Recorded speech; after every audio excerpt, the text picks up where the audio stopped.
There is a fifth dimension beyond that which is known to man. It is a dimension as vast as space and as timeless as infinity. It is the middle ground between light and shadow, between science and superstition, and it lies between the pits of man's fears and the summit of his knowledge. This is the dimension of imagination.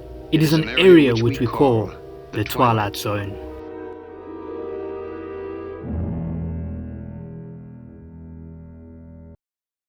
When I was a wee lad and getting into the horror genre, I had a weekend tradition. I would arrive home from school on a Friday afternoon, slip on some comfy clothes, and binge watch episodes of Rod Stirling's The Twilight Zone. I watched a lot of mind-shattering and creepy episodes. However, throughout the years, one episode has really stuck with me. It'll randomly pop in my head when I'm in the shower or driving somewhere. Anyway, that's enough chatter.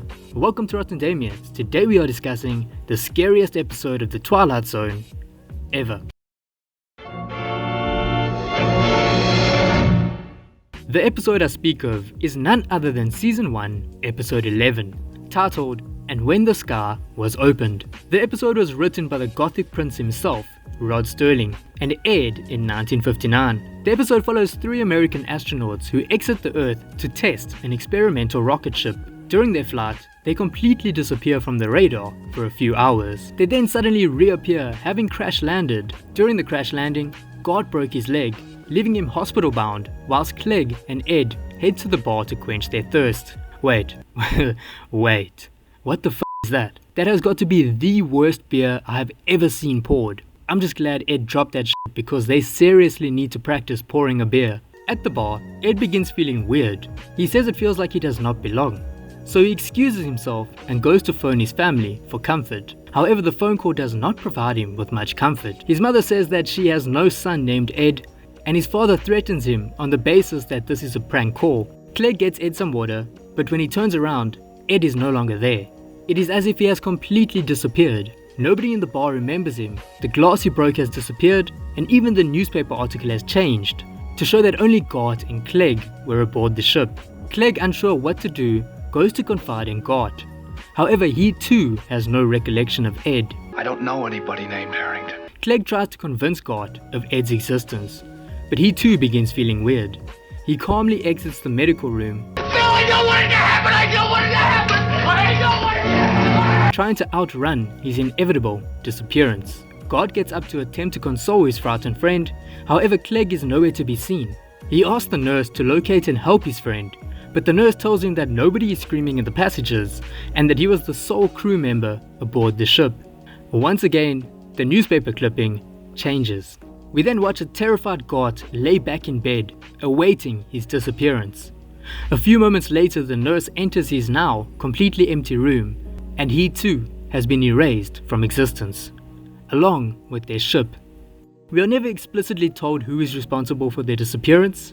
However, it is hinted at that it had something to do with their disappearance during the test flight. Perhaps it is an alien, or perhaps it is death, and they were never supposed to have survived the flight.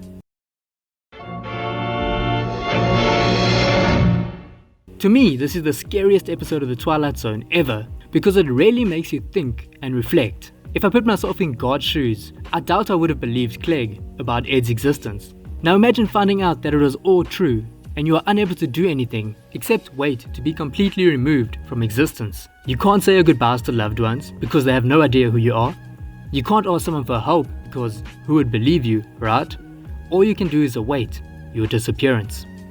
I think the episode intended to be thought-provoking and make the viewer reflect, hence the continuous imagery of mirrors. Mirrors can be a symbol of self-reflection, and in many scenes the camera focuses on a mirror.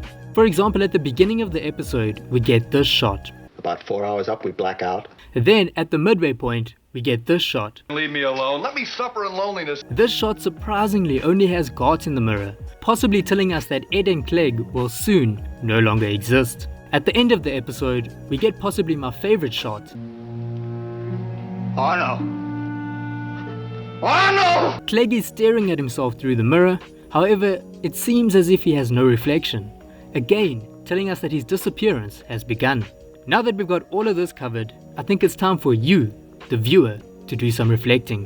What would you do in this situation? Would you believe your friend? Would you try to outrun your disappearance?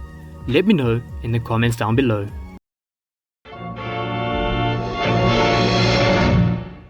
When the Sky Was Opened is the scariest episode of the Twilight Zone ever. Apart from what I have discussed, it also has phenomenal acting, which truly transports you into the episode. And the soundtrack is almost perfectly unsettling, which kept me engaged throughout. If you enjoyed this video, be sure to like, comment and subscribe. It really helps the channel grow and for me to reach my goals. Thank you for watching, and I'll see you next week.